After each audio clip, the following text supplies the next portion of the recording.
आदरणीय श्रोता, आज हामी पवित्र पुरुषोत्तम महिनाको 29औं दिनमा छौँ। अब प्रस्तुत छ श्री पुरुषोत्तम मास महात्म्य अन्तर्गत 29औं अध्याय।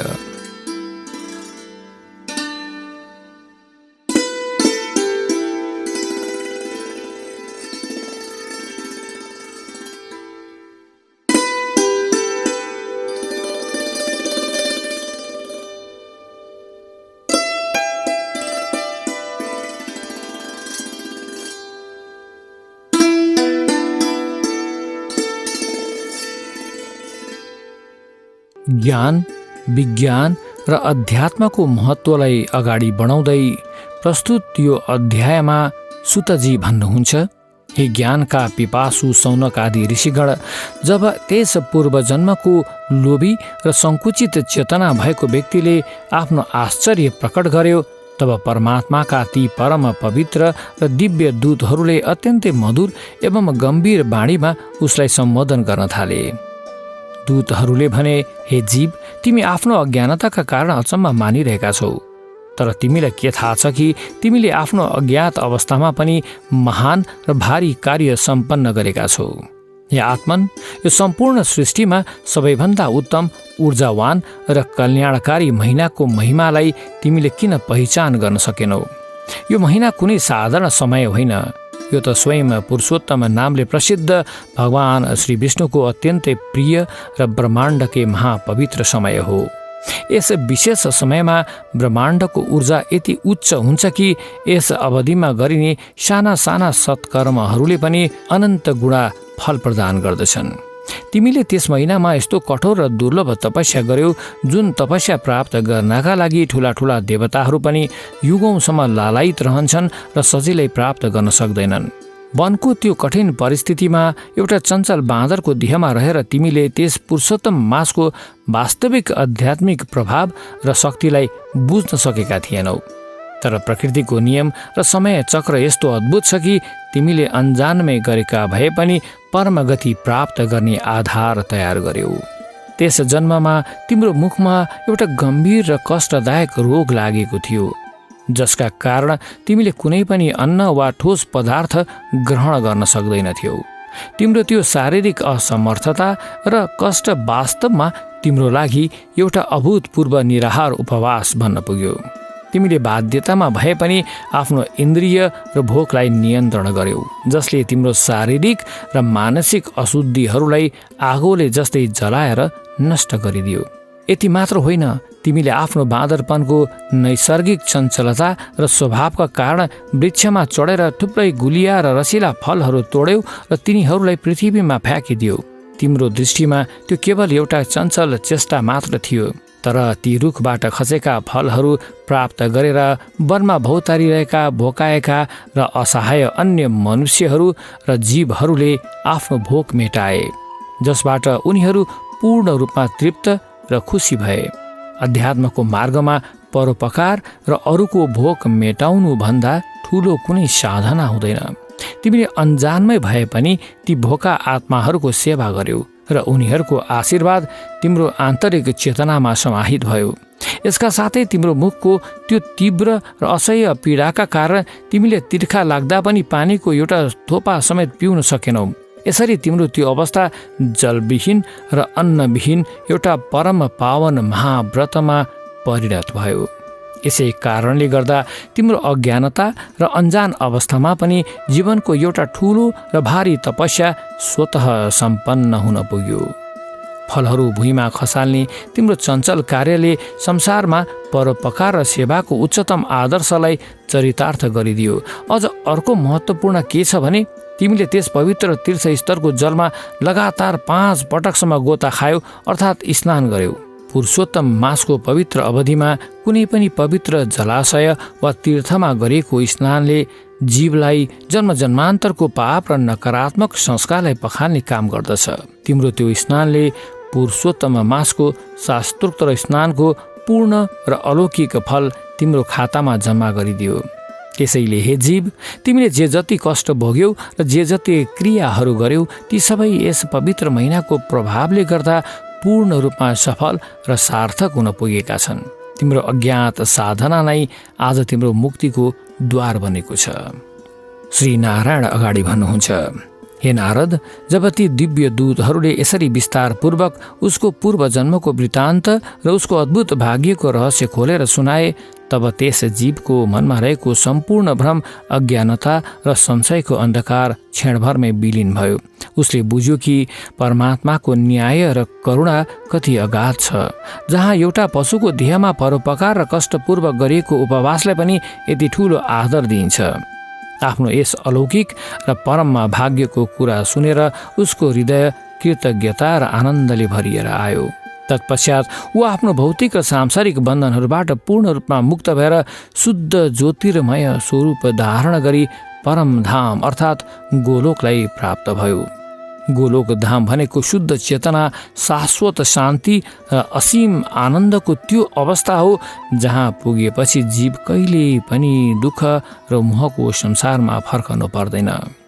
ब्रह्माण्डको यो अद्भुत र आश्चर्यजनक घटनालाई प्रत्यक्ष देखेपछि त्यहाँ उपस्थित भएका सम्पूर्ण देवताहरू, दिक्पालहरू र उच्च लोकका प्राणीहरू पूर्ण रूपमा चकित र विस्मित भए। उनीहरूले महसुस गरे कि पुरुषोत्तम मासको महिमा कति सर्वोपरि र शक्तिशाली छ। सबै देवताहरूको सामूहिक रूपमा भगवान पुरुषोत्तम र उहाँको पावन महिमाको बारम्बार बढाई, स्तुति र जय जयकार गरे। प्रकृति र पुरुषको यो दिव्य मिलनको प्रशंसा गर्दै उनीहरूको मनमा अध्यात्म प्रतिको श्रद्धा अझ प्रगाढ बन्यो। त्यसपछि उनीहरू सबै अत्यन्तै प्रसन्न र सन्तुष्ट भएर आफ्नो लोक र स्थानतर्फ प्रस्थान गरे।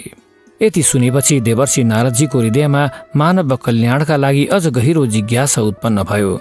उहाँले आफ्ना दुवै हात जोडेर परम पिता श्री नारायणसँग प्रार्थना गर्दै भन्नुभयो, हे तपोधन, हे ज्ञानका भण्डार, हजुरले मलाई पुरुषोत्तम मासको सन्दर्भमा दिनको प्रथम भाग अर्थात् प्रातःकालमा गरिने पवित्र कृत्य, स्नान र साधनाका विधिहरूको बारेमा त विस्तारपूर्वक सम्झाउनु भयो।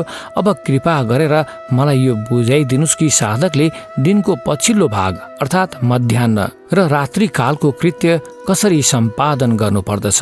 यसको आध्यात्मिक व्यवहारिक विधि के हो, जसलाई अपनाएर मनुष्यले आफ्नो दैनिक जीवनलाई पनि योगमय र शान्तमय बनाउन सकोस्। कृपा गरी यो गुप्त रहस्य पनि मलाई बताउनुहोस्। नारदजीको यस्तो लोक कल्याणकारी भावनाले भरिएको प्रश्न सुनेर भगवान श्री नारायणले मन्द मुस्कानका साथ भन्नुभयो, हे देवर्षि नारद, ध्यान दिएर सुन। म तिमीलाई दिनको पछिल्लो भागलाई आध्यात्मिक ऊर्जामा बदल्ने अत्यन्तै व्यवहारिक र वैज्ञानिक विधि बताउँदछु। साधकले प्रातःकालमा उठेर आफ्ना सम्पूर्ण नित्य कर्म, स्नान, ध्यान र पूजनको विधिलाई व्यवस्थित रूपमा समाप्त गर्नुपर्दछ। त्यसपछि जब मध्याह्नकाल अर्थात् दिनको मध्य भाग आउँछ, तब साधकले मध्यकालीन सन्ध्या र तर्पणको कार्य गर्नुपर्दछ। त्यस समयमा कालो तिल र जलको माध्यमबाट ब्रह्माण्डका पितृहरू, ऋषिहरू र अदृश्य ऊर्जाहरूलाई अर्पण वा तर्पण गर्नुपर्दछ। तिललाई अध्यात्ममा सूक्ष्म नकारात्मक ऊर्जा र कर्महरूलाई आकर्षित गरेर नष्ट गर्ने तत्त्व मानिन्छ। यसरी तर्पण गर्दा हाम्रो अन्तस्करण र हाम्रा पूर्वजहरूको चेतना शुद्ध हुन पुग्दछ। यो विधि सम्पन्न गरेपछि साधकले आफ्नो घरको मुख्य द्वारमा उभिएर आदरपूर्वक अतिथिको प्रतीक्षा गर्नुपर्दछ। अतिथि भनेको जो बिना कुनै पूर्व सूचना, बिना कुनै स्वार्थ तिम्रो ढोकामा आउँछ, ऊ साक्षात् भगवानको स्वरूप हो। विशेष गरी यदि कुनै अतिथि भाग्यवश गाई दुहुने समयमा, गोधुली वा मध्याह्न वा सन्धिकालमा तिम्रो घरमा आइपुग्छन् भने उसलाई परमात्माको विशेष कृपा मान्नुपर्छ। साधकले अत्यन्तै भक्ति, नम्रता र आदरका साथ ती अतिथिको स्वागत र पूजा गर्नुपर्दछ। आफ्नो सामर्थ्य र शक्ति अनुसार उत्तम अन्न, जल र मधुर वचनद्वारा उनलाई पूर्ण रूपमा सन्तुष्ट र खुसी पार्नुपर्दछ। अध्यात्ममा अतिथिलाई भोजन गराउनु भनेको आफ्नै भित्र रहेको सङ्कुचित दायरालाई तोडेर सम्पूर्ण ब्रह्माण्डलाई आफ्नो परिवार मान्नु हो। भगवान श्री नारायण अगाडि भन्नुहुन्छ, हे नारद, यस विषयमा स्वयं न्याय र धर्मका प्रतीक भगवान यमराजले पनि मानव चेतनाको शुद्धिका लागि भोजनको यस्तो एउटा अत्यन्तै महत्त्वपूर्ण र वैज्ञानिक नियम बताउनु भएको छ। यमराज भन्नुहुन्छ कि मनुष्यले भोजन गर्दा सधैँ पूर्व दिशागढतर्फ मुख गरेर बस्नुपर्छ। पूर्व दिशा सूर्यको उदय र सकारात्मक ऊर्जाको प्रतीक हो, जसले हाम्रो पाचन प्रणाली र प्राण शक्तिलाई जागृत गराउँदछ। भोजन गर्ने समयमा पूर्ण रूपमा मौन धारण गर्नुपर्छ। मौन बस्दा हाम्रो ध्यान पूर्ण रूपमा भोजनमा केन्द्रित हुन्छ। भोजनका लागि प्रयोग गरिने पात्र अर्थात् भाँडा अत्यन्तै सफा, शुद्ध र सुन्दर हुनुपर्छ। भोजन गर्दा कहिले पनि खानाको निन्दा वा आलोचना गर्नु हुँदैन, बरु अन्नलाई ब्रह्म मानेर त्यसको मनैदेखि सराहना, आदर, कृतज्ञता व्यक्त गर्दै भोजन ग्रहण गर्नुपर्छ। भोजनको सुरुवात गर्दा सबैभन्दा पहिले एउटा विशेष आध्यात्मिक र प्राणिक विधिको पालना गर्नुपर्छ।